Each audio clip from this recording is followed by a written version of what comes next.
पोस्टाच्या पेटीत न पडलेली पत्र. लेखक अभिवाचक दत्ता सावंत.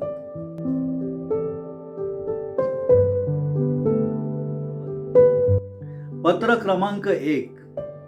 नीला, मी तुला पहिल्यांदा पाहिलं तेव्हा तुझ्या भोवती माझ्या वयाच्या तरुणांचा गराडा होता. ते सगळे तुझं बोलणं मनापासून ऐकत होते असं मला वाटलं. ते तुझ्या वाक्याला दाद देत होते. मी नवीन होतो, घोळक्या बाहेरून हे पाहत होतो. माझ्या मनात तारुण्य सुलभ भावना उत्पन्न झाली होती. तशी ती घोळक्यातल्या प्रत्येक तरुणाच्या मनात सुद्धा उत्पन्न झालेली असावी असं मला वाटलं. कारण काही वेळाने तू पराग सोबत निघून गेलीस तेव्हा तो घोळका पराभूतपणे तुझ्या जाण्याकडे पाहत पांगला. मी तुझ्याबद्दलची माहिती मिळवत होतो. तू खूप हुशार आहेस. तुझं वाचन जबरदस्त आहे. वक्तृत्व स्पर्धेत तुझ्या नावावर बक्षिसं आहेत. अभिनयाची बक्षिसं सुद्धा तू मिळवलेली आहेस. तुझ्या बाबांना तुझं नाटकात काम करणं मुळीच पसंत नाही, पण आईचं मात्र तुला सतत प्रोत्साहन मिळत असल्यामुळे बाबा नाईलाजाने तुला ह्या क्षेत्रात काम करू देत आहेत. अभिनय मात्र तू छान करतेस. रंगमंचावर सहज वावरतेस. ही एवढी गोष्ट सोडली तर बाकी बाबतीत माझे आणि तुझे गुण जुळत नव्हते. हा, आणखीन एक गोष्ट महत्वाची होती, ती म्हणजे तुझ्या भोवती सतत तरुणांचा घोळका असला आणि त्यातल्या प्रत्येकाला तू त्याच्या प्रेमात पडावंस असं वाटत असलं तरी तुझं कुणासोबत प्रेम प्रकरण नव्हतं. भोवती इतके तरुण भिरभिरत असताना तुझं त्यातल्या कुणासोबतही प्रेम प्रकरण नसावं हे मला विचित्र वाटत होतं. असं का? तर म्हणे तुला अंगचटीला येणाऱ्यांबद्दल प्रचंड राग आहे. या वयात प्रेमात कशासाठी पडायचं असतं? एकमेकांना कुरवाळता यावं, छातीपर्यंत हात नेऊन तो तिथेच रेंगाळत ठेवता यावा, त्याही पुढे जाऊन ओठांवर ओठ टेकवता यावे, ह्याच तर प्रमुख इच्छा असतात ना. पण तुला या सगळ्याचा प्रचंड तिटकारा आहे. तू गळ्यात गळा घालून देणार नाहीस. कमरेत हात टाकून सोबत फिरणार नाहीस. तुझ्या बाबतीत कुरवाळणं किंवा चुंबन घेणं ह्या तर खूपच दूरच्या गोष्टी आहेत. असं असूनही तुझ्या भोवती तरुणांचा घोळका असतो. ते तुझी आज्ञा शिरसावंद्य मानू पाहतात. हा विरोधाभास मला संभ्रमित करीत होता. कुशल अगदी डोह आहे. त्याचा काही थांगपत्ताच लागत नाही.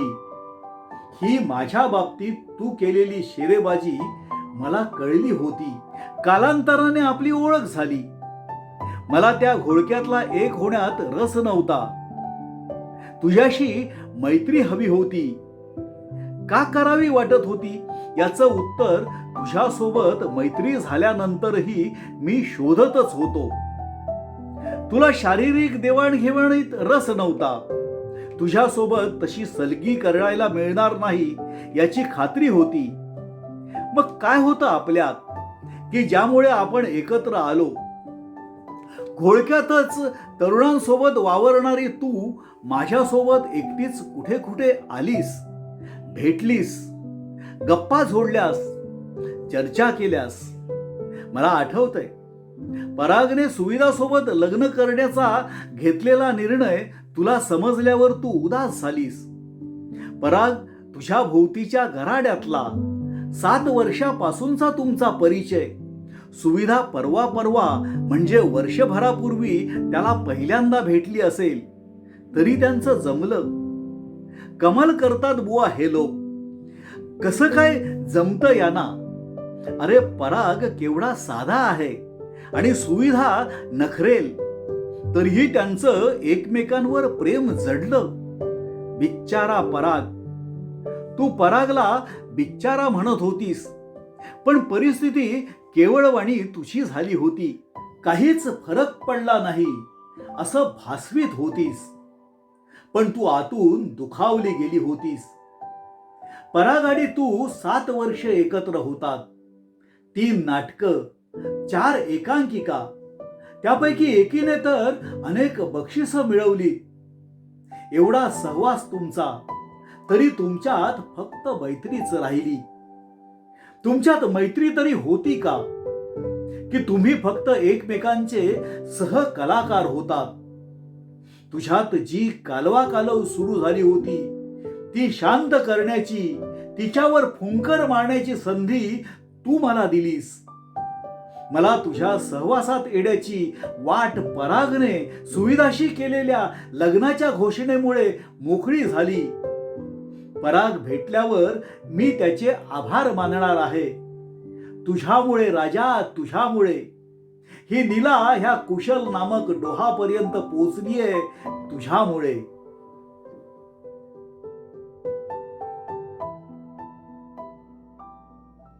पत्र क्रमांक 2. प्रिय नीला, तुझी कथा वाचली. आवडली म्हटलं तर विचारशील का आवडली. नाही म्हटलं तर माझी विचारधाराच नकारात्मक आहे हा तूच लावलेला शोध पुन्हा मला ऐकवशील. लिहावं की लिहू नये, द्विधा अवस्थेत सापडलोय मी. तू समृद्ध विचारांची, मी साधारण बुद्धीचा. माझे विचार तुझ्यासमोर अगदीच खुजे मागासलेले असू देत, ते माझे विचार आहेत. तुझ्यासाठी लिहिताना शब्द कागदावर उतरेपर्यंत ते जड होतात. तरीही सुरुवात प्रियने केली. चला, प्रिय म्हणण्याची संधी घेतलीसच तू. हे तुझं वाक्य मला ऐकावं लागणार. ऐकेन बापडा.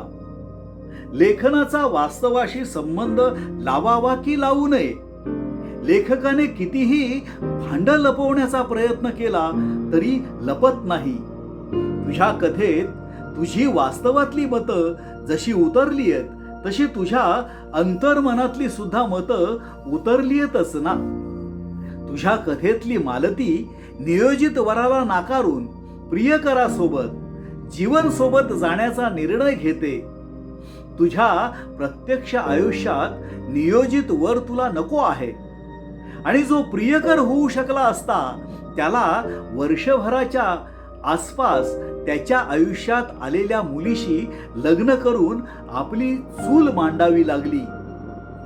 मुख्य मुद्दा हा आहे की शरीर संबंधाला नाकारून नवऱ्यासोबतचं, प्रियकरासोबतचं नातं दीर्घकाळ टिकू शकत नाही. तुला शरीर संबंध विरहित नात्याचं आकर्षण असलं तरी सोबतच्याला ते पेलवायला हवं ना. तुझ्याशी मैत्री म्हणजे तुला जरा जरी शंका आली तरी तू लगेच निष्ठा पारखणार. असा घडोघडी निष्ठेच्या परीक्षेला बसणारा मित्र तुला सापडेल का? आज तरी तुझ्या आयुष्यात नियोजित वर नाही, मित्र सुद्धा नाही. सामोपचारानं घेतलं तर आयुष्य सुखकर होऊ शकतं. मिळतं जुळतं घेणं म्हणजे पराभव स्वीकारणं ह्या धारणेतून बाहेर पडलीस, स्वभावाला थोडी मुरड घातलीस तर मित्राचा प्रियकर, प्रियकराचा आयुष्यभराचा जोडीदार या दिशेने प्रवास सुरू होऊ शकेल. अंतर्मनात पडलेल्या गाठी सैल झाल्या तर सुटतीलही. मला लग्नच करायचं नाही की कुणाच्या प्रेमातही पडायचं नाही, या भूमिकेमुळे निर्माण झालेला संभ्रम मिटायला हवा. प्रेमात पड तर लग्न करायचं की आणखी काही ते पुढे ठरवता येईल. डोह अनाकलनीय वाटतो. काठावर उभं राहून त्याच्या खोलीचा अंदाज बांधता येत नाही. पोहता न येणाऱ्याने कुणाचा तरी हात धरून आधी पोहायला शिकणं आवश्यक नाही का? कधी कधी वरून शांत दिसणाऱ्या डोहाच्या आत तळाशी एखादं विवर असू शकतं.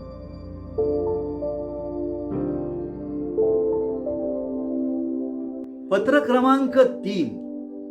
प्रिय नीलांबरी, तुला सल्ला देणं मला महागात पडणार असं दिसतंय.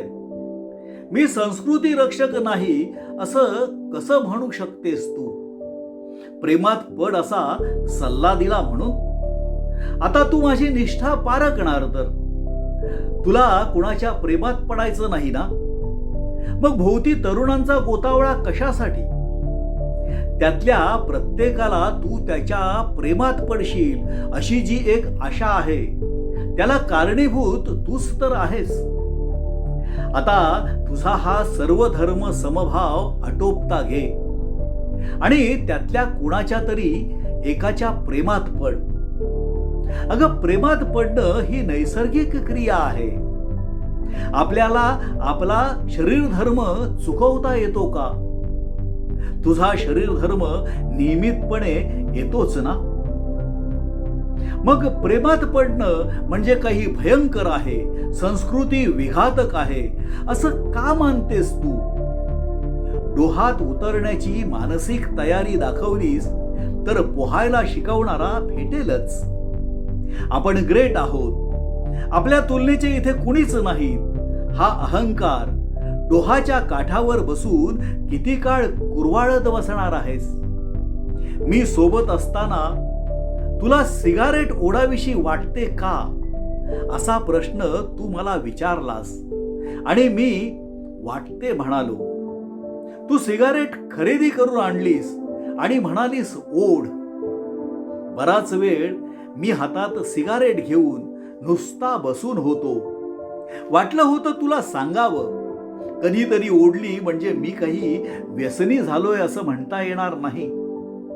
पण असलं फालतू स्पष्टीकरण कशासाठी द्यायचं? तू निष्ठा पारखू पाहत होतीस आणि कधी का होईना पण मी सिगारेट ओढतो.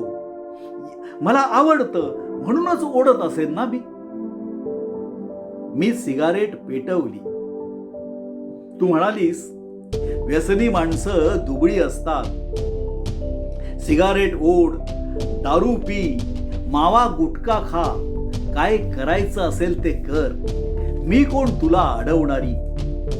खरं तर तुला मी हे सगळं करू नये असं म्हणायचं होतं. स्पष्ट शब्दात तू हे सगळं बंद कर असं का म्हणाली नाहीस? सो कॉल्ड अहंकार कुरवाळत बसली आहेस. हा तुझा स्वभाव म्हणजे तुझं दुबळेपण आहे असं मी म्हणालो तर? तुला डोहात उडी मारावी वाटते, मग उडी मारून तर बघ. तुझं परागवर प्रेम होतं पण तू ते वेळीच व्यक्त केलं नाहीस. काय झालं? परागने सुविधाला जवळ केलं, लग्न केलं तिच्याशी आणि तुझ्यावर फुली मारली. तू मात्र अजूनही टेंभा मिरवणं सोडत नाहीयेस. नवरा संसार करणार आणि मी तो पाहणार असली वाक्य ऐकवलीस तर तुझ्या सहवासात येणारे आणखी किती जण परागप्रमाणे त्यांच्या आयुष्यात आलेल्या सुविधासोबत संसार थाटतील ते तुला मोजत बसावं लागेल. आई आणि मी एका ओट्यावर रांधू शकत नाही हे कारण पुढे करून साधा चहा बनवायला शिकण्याचं हे जर तू टाळत असशील तर तुझं कठीणच आहे. अगं, सर्व नातेसंबंध हे देवाणघेवाणीवर टिकून राहतात. तडजोड स्वीकारून एकमेकांना सांभाळून घेत ते जपायचे असतात. ते तुला अजिबात जमणारच नाही असं म्हणून चालणार नाही. डोहात उतरून गटांगड्या खाण्याची वेळ तुझ्यावर येऊ नये असं वाटतं म्हणून हा पत्र प्रपंच.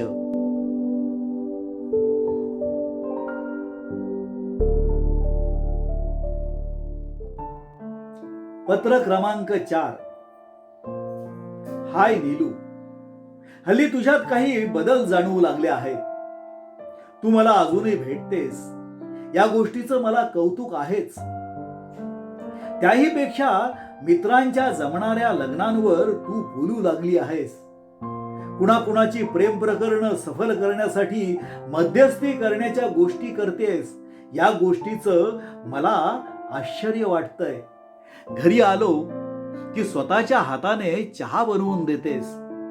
आतापर्यंत तू या सर्वांपासून स्वतःला जाणीवपूर्वक दूर ठेवलं होतंस. तुझ्यात झालेले हे बदल पाहून मी अधीर झालो आहे.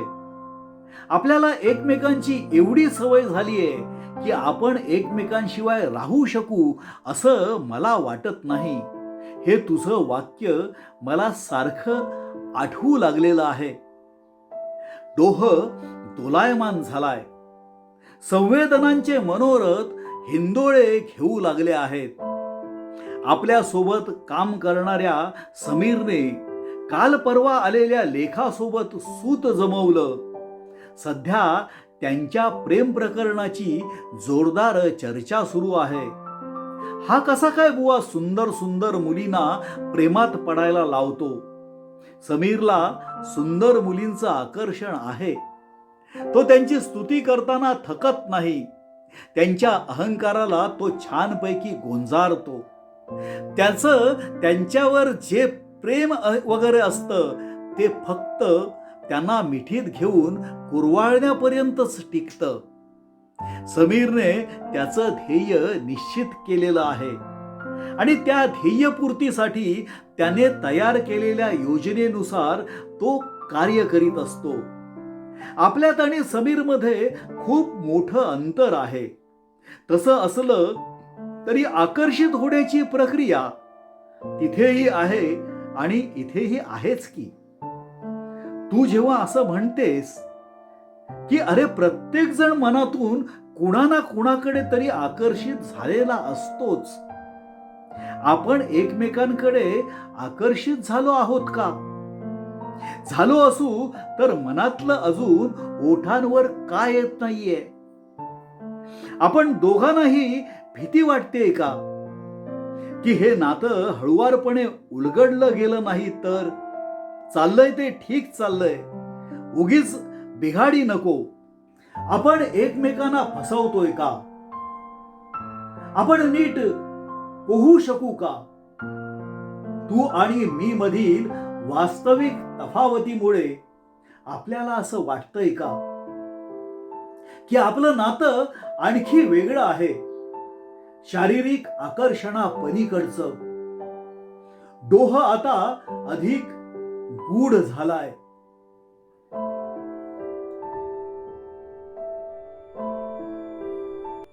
पत्र क्रमांक 5.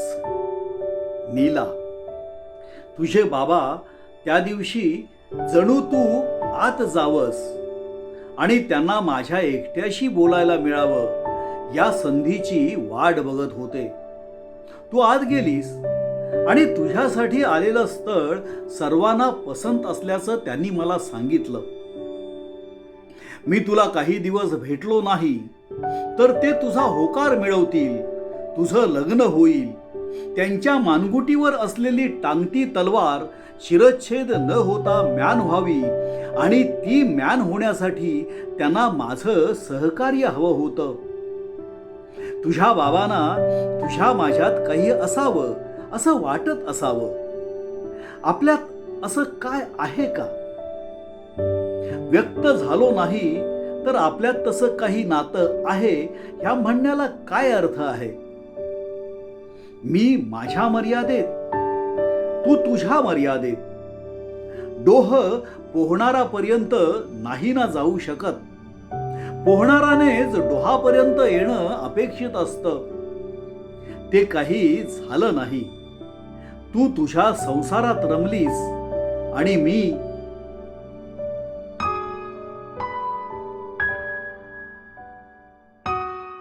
पत्र क्रमांक 6. श्रीमती नीलांबरी. तुझ्या लग्नानंतरही आपण भेटत राहिलो. जेव्हा जेव्हा पद्माकरला तुझ्यासोबत पाहतो तो मला तुझ्यावर पाळत ठेवणारा तुझा पालक वाटतो. तू मात्र माझा नवरा, गोंडा घोटाळणारा, मधाळ बोलणारा, वाक्या वाक्याला दाद देणारा आहे असं म्हणायचीस. पण सत्य वेगळंच होतं. माझी मुलगी लग्न करणार नाही म्हणते रे. का? चुकीच्या माणसाशी लग्न केल्यामुळे आईच्या आयुष्याचा संपूर्ण प्रवास कसा चुकीच्या रुळांवरून पुढे सरकत राहिला तो तिने पाहिला आहे म्हणून. माझी झालेली फरफट, स्वप्न अर्धवट तुटल्यामुळे माझी होत असलेली घुसमट, तेच कथानक तिला एखाद्या चित्रपटाचा पुढचा भाग प्रदर्शित झाल्याप्रमाणे पुढे न्यायचं नाहीये. इतकी वर्ष हे ऐकवण्यासाठी भेटत होतीस का? तू सुखात आहेस, तुझं सगळं छान चाललंय असं जे चित्र तू उभं केलं होतंस ते कशासाठी? कशासाठी तू माझी आणि स्वतःचीही फसवणूक करीत राहिलीस? कधी साधा हातही हातात घेतला नाही आपण एकमेकांचा. अस्पर्श मैत्री असते, असू शकते आणि ती आयुष्यभर टिकूही शकते याचं जिवंत उदाहरण होण्यासाठी धडपडलो आपण. आपल्या मनात एकमेकांबद्दल आसक्ती निर्माण झालीच नाही, पण आसक्तीचे विचार थोपवून धरले आपण. काय उपयोग झाला? तुझं आयुष्य खूप छान चाललंय असं खोटं चित्र तू रंगवत राहिलीस ते ऐकून मी तृप्त होत राहिलो. मला समाधान मिळावं म्हणून तू तुझं आयुष्य खूप छान चाललंय असं चित्र रंगवत राहिलीस. मी ते ऐकत राहिलो आयुष्यभर. आज मात्र कळलंय, दोघंही अतृप्तच राहिलो. तू लग्न करून आणि मी लग्न न करून. ही पोस्टाच्या पेटीत न पडलेली पत्र आज रसिक श्रोत्यांना अर्पण करीत आहे. प्रत्येकानं आपापलं प्रेम वेळीच व्यक्त करावं या आग्रहाच्या विनंतीसहित.